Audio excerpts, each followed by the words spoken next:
Hi guys, welcome back to my channel, and if you're new here, welcome. My name is Brittany and I have alopecia. So this is what this video is going to be about. It's going to be my alopecia update, and honestly I had different plans for this specific video because I have started recording this video back in July. But today is a sad day. I developed a new spot and honestly it's my own fault. I couldn't be any more of my own demise if I tried. And I was hoping to be at a completely different point in this junction here. Now that we're in January, I had a completely different outcome in my mind. Granted, there are things that I could have done to have helped this a little bit more, but I didn't for various reasons. We're gonna get into that. I'm going to share with you what I think had led up to this current spot for me. I'm going to show you what it looks like now, and I'm going to touch on just what my plan is moving forward to help the regrowth and stop the hair fallout. So leading up to that clip from July, I had been experiencing an amazing amount of regrowth, and I was dealing with no fallout, no bald patches. I mean, everything was growing so beautifully. I think I even got my hair cut, around that time too. It was really great, but I was under no false pretenses that it was always going to last, that I would never get this again because it is an autoimmune condition, unfortunately, and you know, it just had a chance of coming back. Unfortunately, it did. I have a few ideas about why it did, and I have a plan for that. So let's get into why I think it resurfaced. In July, I was under an incredible amount of stress. I was getting ready to go from Southern California to Sacramento to retake my real estate license test. And it was one of those things where I had passed it once before, I let it go, and I wanted to get it back. Now, I didn't remember how hard that real estate test was, and so I was psyching myself out and I really stressed myself out. So I really believe that this time around it was stress induced. Now, it's not the only reason why I think this showed up, but I think it is one of the main factors why this bald patch showed up. Now, in July, it started like this,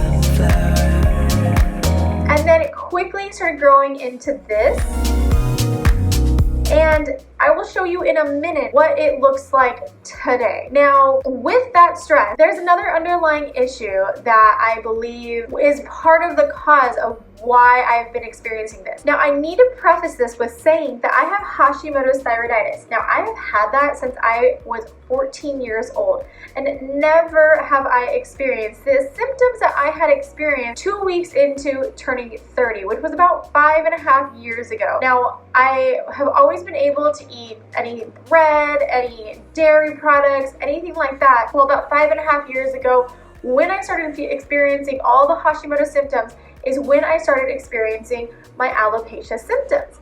Now, I made the connection that dairy is a huge reason for my hair loss whenever I experience it. At least it's one of the main reasons. And it's not that it is a cause, and this is where I confuse people. Dairy is not the cause of my hair falling out. It is another symptom. Growing up, I have always been able to eat cheese, drink milk, any dairy products. I've been always able to have gluten products. And all of a sudden, out of nowhere, I can't have any of that. There's a reason for it. The reason is about 4.5 years ago, when I finally found my functional practitioner, I was able to get the right blood work done that I needed to get done. And what we both found, is that I had not only a parasitic infection, I also had a bacterial infection.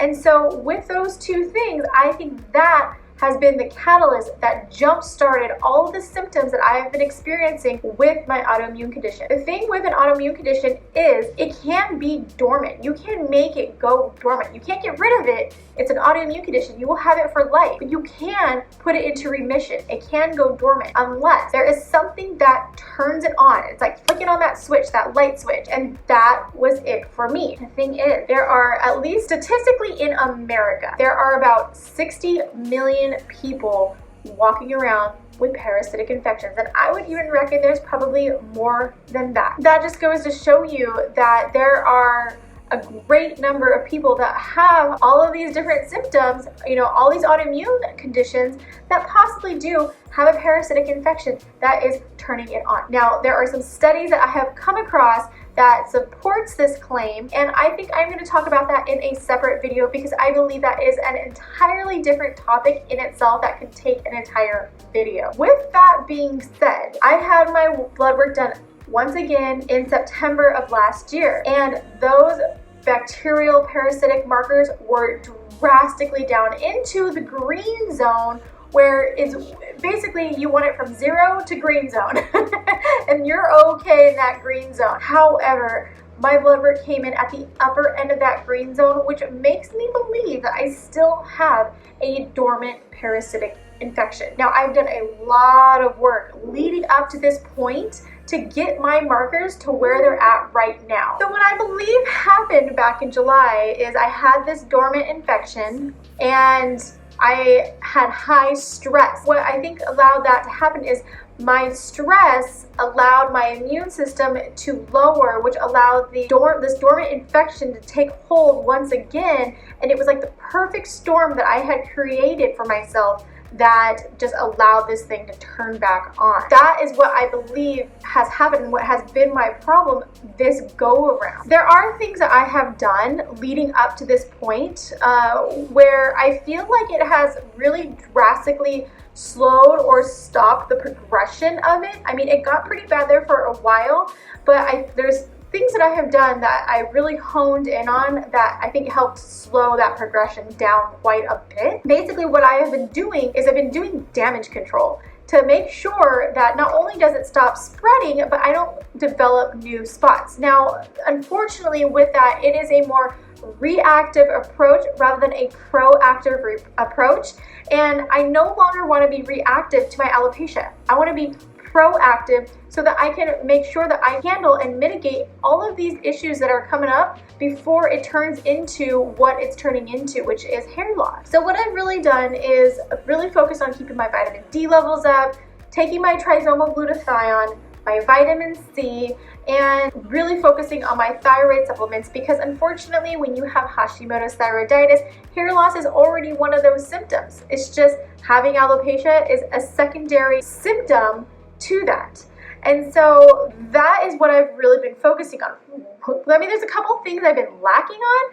One of those things have been taking my bone broth. 4.5 years ago, when I first started experiencing regrowth for the first time, the one thing that I introduced into my diet was bone broth. I just remember it was like a light bulb moment that I was thinking, okay, maybe it's collagen, maybe it's protein, but there's something in that bone broth that is helping the regrowth of my hair. So I need to get back on that bone broth and start taking it religiously like I was back 4.5 years ago, because I think that is a crucial element to helping this hair loss, at least during this period, that transitionary period where you're trying to stop that hair loss and trying to do that regrowth. I think that is a huge point there. So that's basically what I've done up until now to be reactive and stop that growth. Let me show you really quickly what it looks like now. Then what I'm going to do is I'm going to kind of share with you a little bit about what I plan on doing leading into trying to be proactive in cutting this thing off where it's at. So let me show you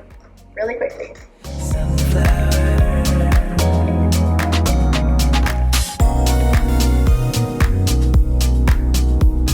Now, it hasn't grown much from there for the past, I want to say 2 months. It hasn't grown at all, but it hasn't grown out. I would say really a month and a half is really where it's kind of stopped. So I'm hoping that I'm at a stage where it is stopping that progression and it's going to start regrowing. That's my hope for it. So we'll see how that goes. But it'll be interesting to see once I start implementing this plan that I have in place to see how it changes the trajectory of this growth or hair loss or what have you. So basically what I have planned is, not only is it a plan to take care of whatever parasitic infection I still have, but it's a way to give my body what it needs, so that way I can not only give it the nutrients it needs to regrow hair, but also to bring it back into balance. And I think that is a very important thing, is to bring your body into balance. There is this plan that I have is very extensive. There's a morning routine and an evening routine. And if I try to share that with you here right now, this would be over an hour long. And so I'm not gonna do that to you. What I am gonna do is I'm gonna break this video up into 2 more parts. The next week's video, which I will be uploading once a week, every Tuesday. So next week's video, I'm gonna share with you my morning routine. The following week after that, I'm gonna share with you my evening routine.